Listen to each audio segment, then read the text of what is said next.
গণমাধ্যমকে বলা হয় রাষ্ট্রের চতুর্থ স্তম্ভ, অথচ সেই গণমাধ্যমে কাজ করা সাংবাদিকদের বেতন ভাতাসহ রয়েছে নানা সমস্যা।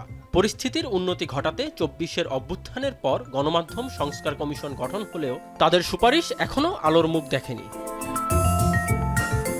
সোমবার বিকেলে সচিবালয়ে প্রধানমন্ত্রীর সঙ্গে বৈঠকে বসে বেসরকারি টেলিভিশনের সম্পাদক ও প্রধান নির্বাহী কর্মকর্তারা। তারা জানান, শুধু রাজনীতির কথা না বলে অর্থনীতি, সমাজনীতি ও মানবিক মূল্যবোধের কথা বলার পরামর্শ দিয়েছেন প্রধানমন্ত্রী। তিনি যে পরিবর্তনের সূচনা করতে চান, সেই পরিবর্তনের সূচনাতে প্রধানমন্ত্রী গণমাধ্যমে সহযোগিতা চেয়েছেন আসলে বিশেষ করে। বিশ্বকাপ দেখুন বায়োস্কোপ প্লাসে, সব নেটওয়ার্কে, সব ডিভাইসে। কোনো সাংবাদিককে বিএনপির বা দলের পক্ষে হয়ে কাজ করার দরকার নেই।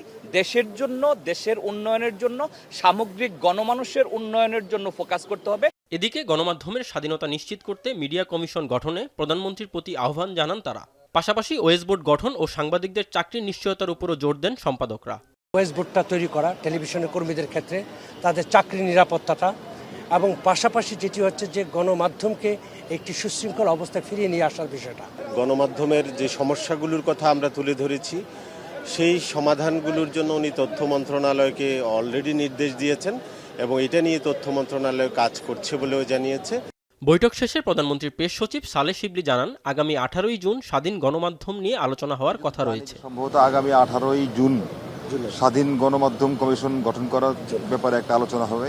সেখানে যেই সমস্যাগুলো আছে সেগুলো নিয়ে যারা সংবাদপত্র শিল্পের সঙ্গে জড়িত আছেন, যারা এই ইন্ডাস্ট্রির সঙ্গে জড়িত আছেন, সবাই মিলে বসে একটা নীতি কাঠামো তৈরি করলে আমরা আশা করি যে আমাদের বিদ্যমান যে সমস্যাগুলো আছে এগুলো একটা সমাধানের দিকে যাবে। গণমাধ্যমকে স্বাধীন ও প্রভাবমুক্ত করতে সরকার কতটা আন্তরিক, সেটি এখন দেখার বিষয়। রাজীব হোসেন, এখন, ঢাকা।